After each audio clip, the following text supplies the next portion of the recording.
E agora...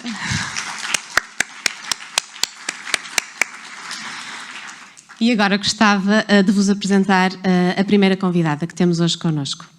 Ana Mesquita, é licenciada em Biologia Aplicada, doutorada em Ciências da Saúde pela Escola de Medicina da Universidade do Minho. O seu foco principal de investigação são os mecanismos neurobiológicos do desenvolvimento socioemocional em crianças que vivem em diferentes contextos de vida. Antes de se juntar recentemente ao ProChild Collab, era investigadora principal de vários projetos na Escola de Psicologia da Universidade do Minho, tendo contribuído para o desenvolvimento de investigação multidisciplinar de interface entre a genética, as neurociências e a psicologia. Ana, a palavra é tua.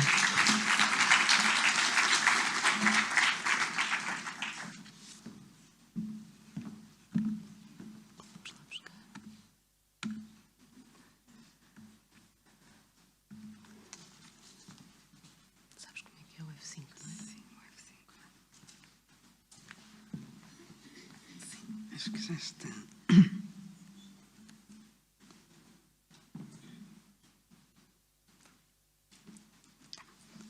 Está a funcionar. Olá, bom dia a todas e a todos. É com muito prazer que aceitei este convite para estar aqui hoje presente neste primeiro seminário do projeto DEC.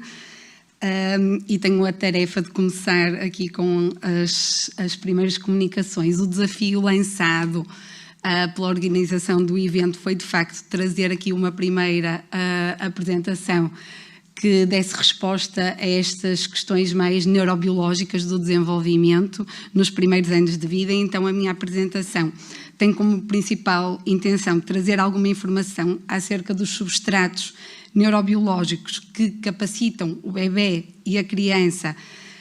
para o estabelecimento das suas relações, e nomeadamente das suas relações mais significativas nos primeiros anos de vida,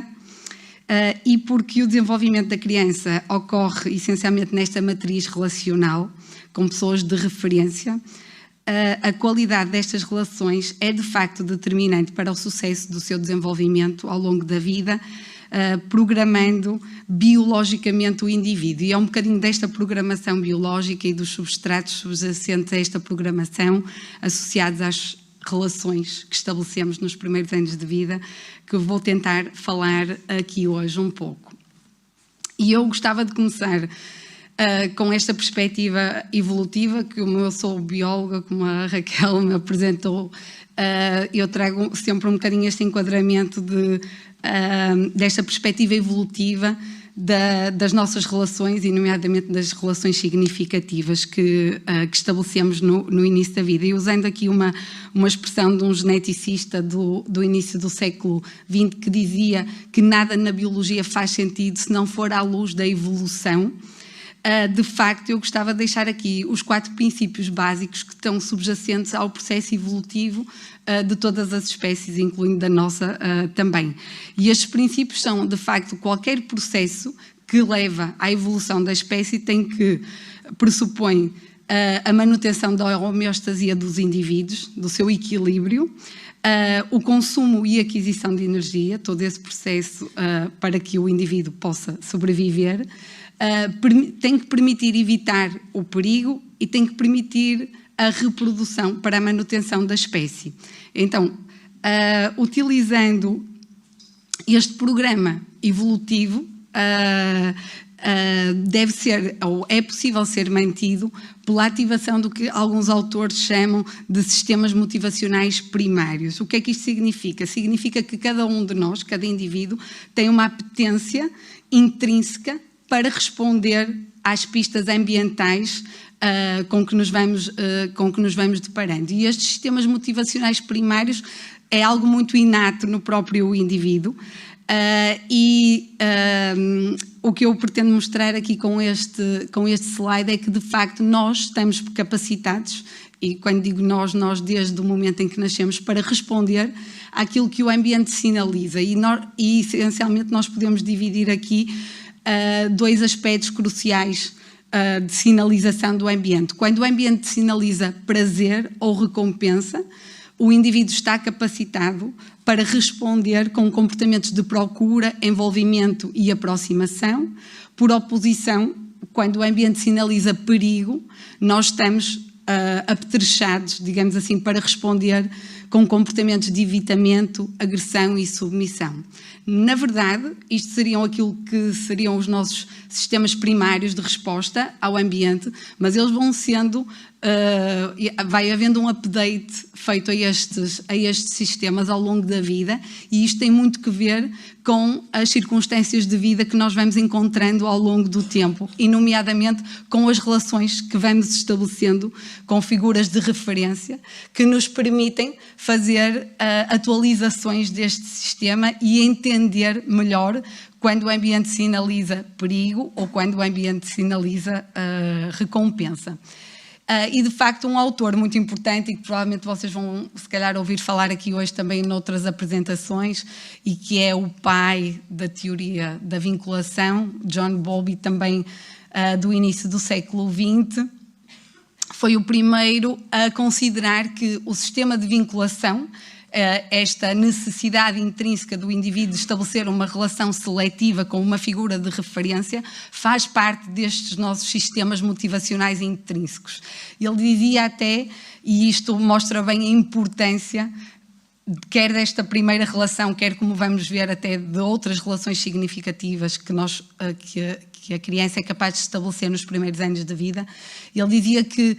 a fome, ele punha isto até de uma forma mesmo muito primitiva, até a fome que a criança tem pela presença e pelo amor da sua mãe é tão grande como a fome que a criança tem pelo alimento. E isto mostra bem, é bem exemplificativo de como esta relação é necessária e é incontornável para o sucesso do desenvolvimento de uma criança. E vários estudos e trabalhos empíricos também da mesma época, contemporâneos aqui do John Bowlby, no fundo vieram reforçar a sua teoria, mostrando que, de facto, e temos aqui alguns exemplos de algumas observações empíricas de René Spitz na década de 40, que mostrava que, de facto, ele identificou uma entidade clínica como a depressão anaclítica em crianças que eram hospitalizadas desde muito cedo ou que estavam em orfanatos e que, apesar de serem asseguradas as suas necessidades básicas, como a alimentação e a higiene, elas demonstravam estar, do ponto de vista psicológico, muito afetadas pela ausência de uma figura de referência, porque elas tinham separações muito prolongadas, ou porque tinham perdido as suas mães, ou porque, devido à hospitalização, ficavam afastadas desta figura de referência.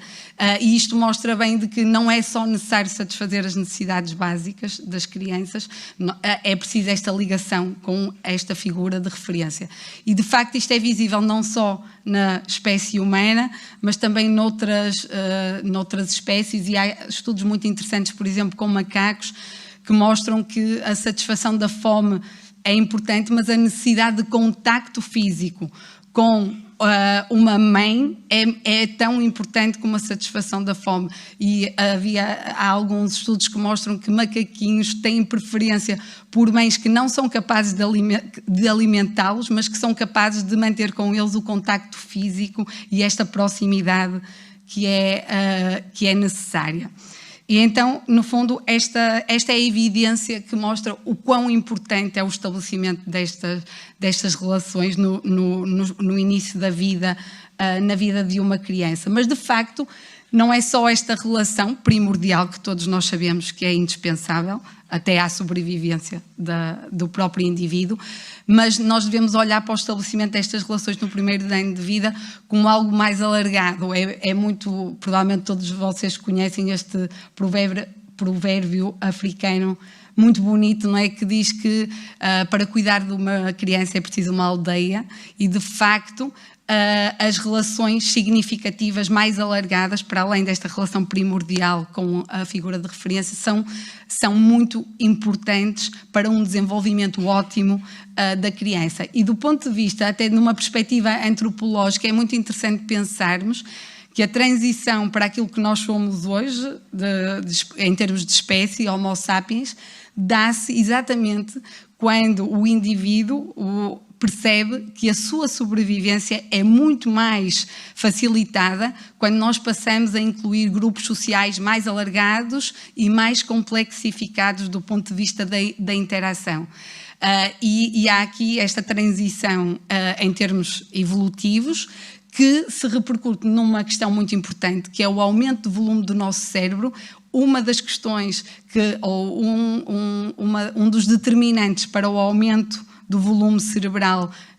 no Homo sapiens é exatamente o aumento ou a sua vivência em grupos mais alargados e mais complexos em termos sociais. E, de facto, para sermos capazes de processar a complexidade da informação social,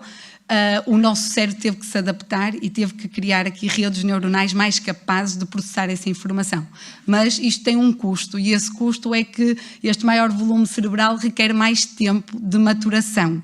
E é então, nesta circunstância muito específica, e eu trago aqui dois pontos que dão mote também àquilo que vamos falar aqui nesta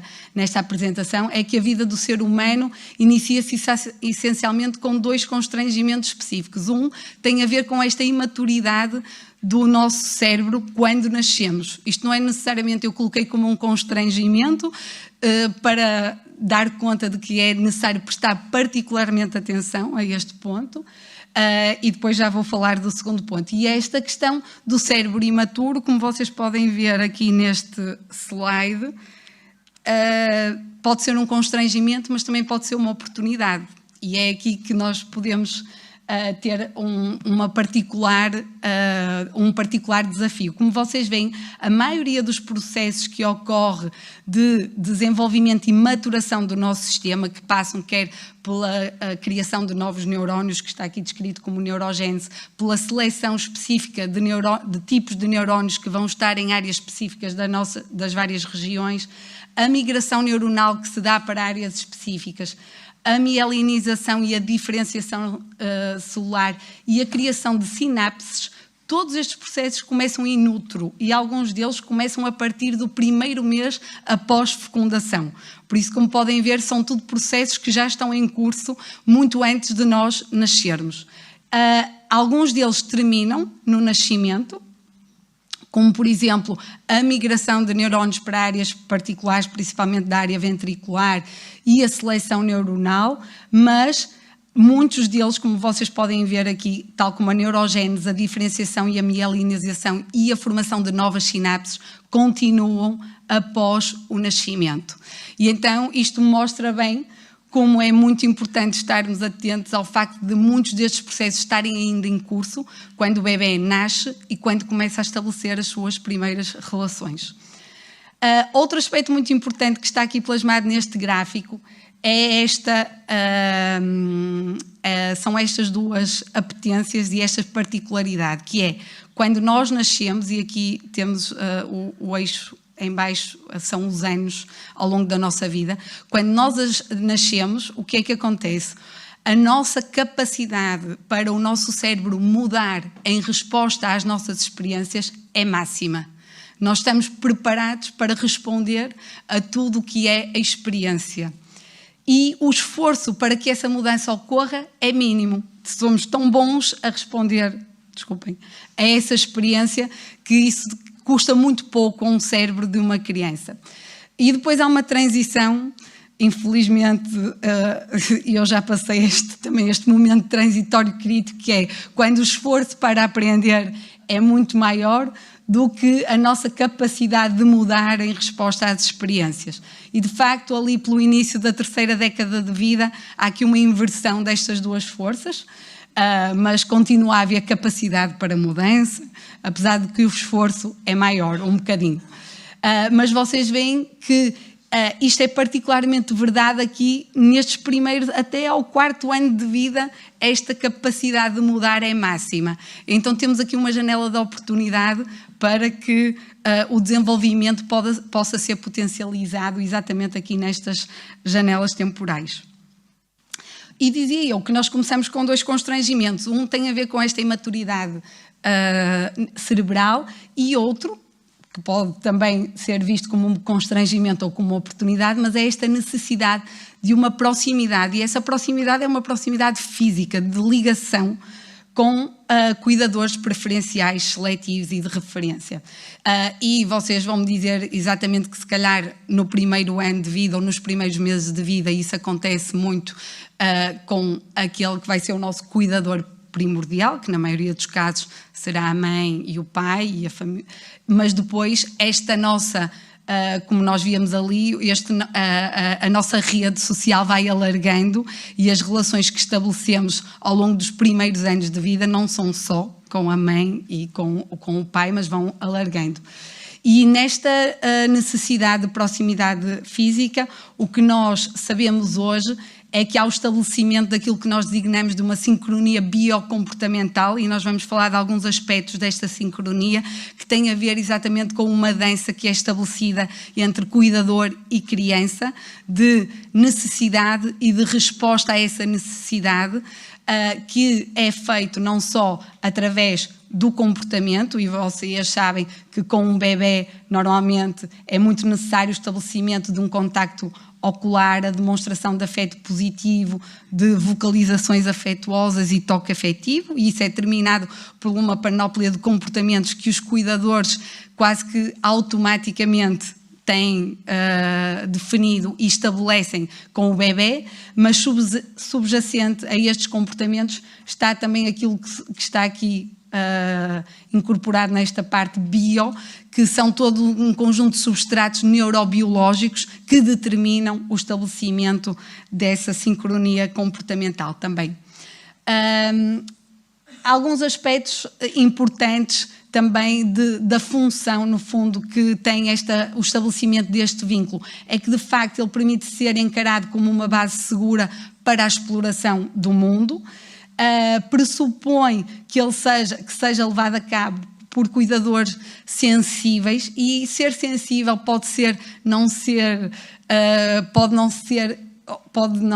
não querer dizer conseguir responder sempre a todas as necessidades da criança, mas eventualmente ser capaz de gerir rupturas e repará-las sempre que elas aconteçam. Esta relação de vinculação permite também um contexto relacional, como estamos a falar, para um desenvolvimento afetivo, cognitivo e social da criança, ou seja, todos os domínios de desenvolvimento da criança estão ancorados na qualidade do estabelecimento desta relação. Sabemos que ela é muito importante para a promoção da regulação emocional da criança e, como vamos ver, juntamente com processos genéticos e epigenéticos, esta relação configura-se como uma fundação determinante para o desenvolvimento cerebral da criança e é, em si, a matriz fundamental para todas as relações subsequentes que esta criança vai ser capaz de formar, porque é aqui que ela vai perceber como é que se deve relacionar com o outro, como é que lê pistas no outro e vai conseguir, no fundo, passar desta relação quase diádica para relações com os pares e com outros adultos significativos, dando origem a isto que hoje se chama da cognição social, não é? Eu ser capaz de reconhecer pistas sociais e agir adequadamente nas relações que estabeleço com os outros. Uma das hormonas que provavelmente vocês todos já ouviram falar, e eu vou entrar agora aqui em alguns destes substratos neurobiológicos de que estávamos a enunciar no início, é a oxitocina. A oxitocina, se calhar alguns de vocês já ouviram falar como a hormona do amor. Ela é produzida numa região muito primitiva do nosso cérebro, e o desenvolvimento cerebral tem esta particularidade, é que ele começa é um desenvolvimento que nós costumamos designar de bottom-up, ou seja, o desenvolvimento cerebral começa nas regiões mais internas do nosso cérebro, são aquelas que regulam as funções mais primitivas e mais necessárias à sobrevivência do indivíduo, para aquelas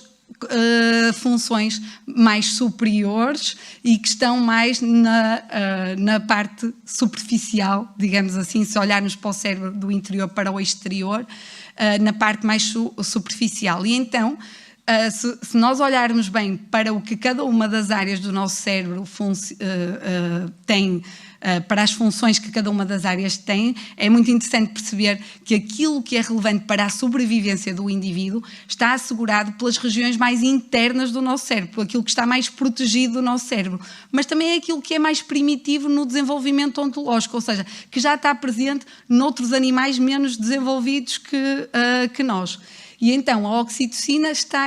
é produzida por neurónios que estão numa região muito pequenina, que é o hipotálamo, um núcleo muito pequenino no interior do nosso cérebro, e que também é responsável por assegurar funções vitais como, por exemplo, o batimento cardíaco, a regulação da homeostasia do nosso organismo, como a sede, a fome, o nosso estado de vigília ou de sono, e por isso a oxitocina, que regula o estabelecimento das nossas relações afetivas, é produzido na mesma área que regula funções indispensáveis à sobrevivência do indivíduo. Por isso, mostra bem que esta hormona é capaz de ser mesmo muito importante para o desenvolvimento e regulando o estabelecimento ou regulando a forma como nós estabelecemos relações com o outro, mostra bem a importância que tem estas questões da interação social e da capacidade de estabelecermos relações. A oxitocina, e eu tentei resumir aqui um bocadinho do ponto de vista neurobiológico e desenvolvimental porque é que ela é importante. De facto, o bebê é capaz de produzir esta hormona logo após o nascimento e a sua mãe também tem uma série de processos que são desencadeados a quando o nascimento que levam a uma produção muito aumentada de oxitocina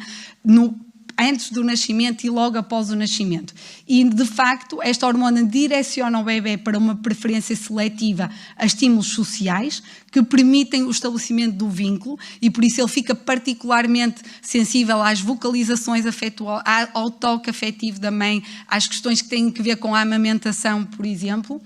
E é considerada crítica na plasticidade neural dependente da experiência. E isto é muito importante nós pensarmos isto, porque, de facto, a produção de oxitocina, e há vários estudos que mostram isso ao longo dos primeiros anos de vida do bebê, é muito dependente da qualidade das interações que o bebê é capaz de estabelecer. E relações mais sensíveis e responsivas às suas necessidades levam a produção maior de oxitocina, quer no bebê, quer no cuidador. E isso mostra bem como esta hormona responde ao ambiente e à experiência. E ela potencia estes aspectos da regulação, ou seja, ela não promove só o comportamento de proximidade e de seletividade pelas figuras de referência, mas ela é também promotora da autorregulação no bebê, diminuindo, por exemplo, a atividade cardíaca, diminuindo a produção de cortisol, uma hormona de resposta a situações de stress, e por isso ela é promotora da autorregulação no bebê. E tem um papel regulador autonómico, que é alguns destes aspectos que eu vos estava a falar, e implicações nos sistemas sensoriais, viscerais, metabólicos e musculares, exatamente porque prepara o bebê e o cuidador para o estabelecimento e para a proximidade. Um aspecto muito interessante também nesta perspectiva evolutiva e de porque é que estes substratos são tão importantes para o estabelecimento do vínculo é, de facto, e isto não acontece ontologicamente em todas as espécies que produzem oxitocina. Há algumas que produzem oxitocina e onde o que eu vou falar não acontece necessariamente, mas na maioria dos mamíferos isso é verdade. É uma ligação muito estreita entre aquilo que nós chamamos o circuito neural da vinculação, ou seja, as áreas neuronais que respondem e que estão envolvidas no estabelecimento das relações preferenciais e seletivas, está muito sobreposto, este circuito está altamente sobreposto com um circuito neural de recompensa, onde o neurotransmissor mais produzido é a dopamina, que provavelmente vocês também conhecem. E esta sobreposição dos dois sistemas faz com que, em um dado momento da evolução das espécies, fez com que a relação de vinculação passe a ser vista como uma relação altamente recompensadora e uma relação de prazer, que dá prazer. E isto é extremamente essencial se pensarmos que há toda uma vantagem em manter e em que esta relação seja duradoura ao longo do tempo. E ela só é duradoura e permanece estável ao longo do tempo exatamente porque confere ao indivíduo esta sensação de recompensa e de prazer. E vários sistemas primários, como o olfativo, o auditivo e o visual, são importantes no estabelecimento desta conexão entre os dois circuitos. E é por isso que os estímulos visuais, auditivos e olfativos são tão importantes também e são os sistemas que já estão muito ativos no desenvolvimento logo após o nascimento do bebê, porque eles são altamente importantes para o estabelecimento desta relação. E a relação da oxitocina com outros neurotransmissores é, de facto, determinante para as aprendizagens sociais e para a forma como nós vamos também determinar as nossas relações futuras. E é por isso que esta hormona e a forma como ela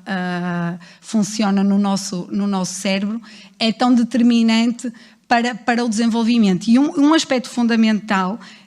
e que eu queria dar aqui nota, a Raquel já me disse que não temos muito tempo, mas é que, de facto, como nós já falamos, há uma imaturidade do sistema que acontece nos primeiros anos de vida, que é designada de período crítico e que é altamente sensível ao ambiente. E a interação com aquilo que é o nosso background genético, com aquilo que nós já trazemos de genes, a interação com este ambiente vai permitir o desenvolvimento. É muito interessante também pensarmos que, primeiro, os sistemas são os sistemas sensoriais que se desenvolvem no sistema. E isso é muito interessante de ver em estudos até de ressonância magnética funcional com bebés, em que as áreas do cérebro que regulam os nossos sistemas primários sensoriais, quer o auditivo, o visual, são aqueles que são primeiro desenvolvidos. Depois temos aqui os sistemas que regulam o nosso desenvolvimento motor e de linguagem, e só mais à frente no desenvolvimento é que áreas que regulam funções cognitivas superiores e de interação de sistemas começam a formar-se. Deixem-me avançar aqui. Isto mostra bem o que ao longo do primeiro ano há um aumento muito significativo naquilo que é o metabolismo cerebral ao longo do primeiro ano de vida, que aumenta significativamente ao longo do primeiro ano. E que algumas destas áreas que estão ativas já no recém-nascido são exatamente áreas primárias envolvidas, quer áreas visuais, quer somatosensoriais. Só para vos dar uma ideia, no nascimento o cérebro representa cerca de 1/4 do peso do cérebro de um adulto, mas aos 6 anos nós já temos o cérebro praticamente igual ao do adulto em termos daquilo que é o tamanho do tamanho do cérebro, não significa em termos daquilo que são os processos que lá se desenvolvem. E entre os 2 e os 3 anos de idade, o número de sinapses por neurónio é o dobro do adulto. Ou seja, imaginem o que é que acontece nos primeiros 3 anos de vida em termos de formação de conexões entre neurónios. Estas conexões vão ser refinadas ao longo da vida e por isso é que no adulto nós temos menos conexões neuronais do que temos aos 3 anos de idade, mas significa uma grande plasticidade e uma grande capacidade de responder ao ambiente e de formar novas ligações entre áreas cerebrais. Então, de facto, o que acontece é que nós nascemos já com reservas de neurónios necessários para a nossa vida. Aos 3 anos de idade, nós temos já muitas sinapses formadas baseadas nas experiências que estabelecemos durante estes anos e durante a adolescência temos mais ou menos, através de um processo de refinamento, o nosso cérebro mais ou menos sintonizado com aquilo que foram as experiências que fomos tendo ao longo da vida. Eu preciso mais de 2 minutinhos, acham que dá? Porque queria-vos só dar nota de que, de que, de facto, O desenvolvimento é um processo dinâmico e, como vocês estão a ver, ele está muito centrado também na forma como o nosso cérebro se vai desenvolvendo ao longo destes primeiros anos de vida, mas ele resulta não só das experiências que vamos tendo, mas também da interação com os genes que já trazemos, com esta carga genética que cada um de nós traz.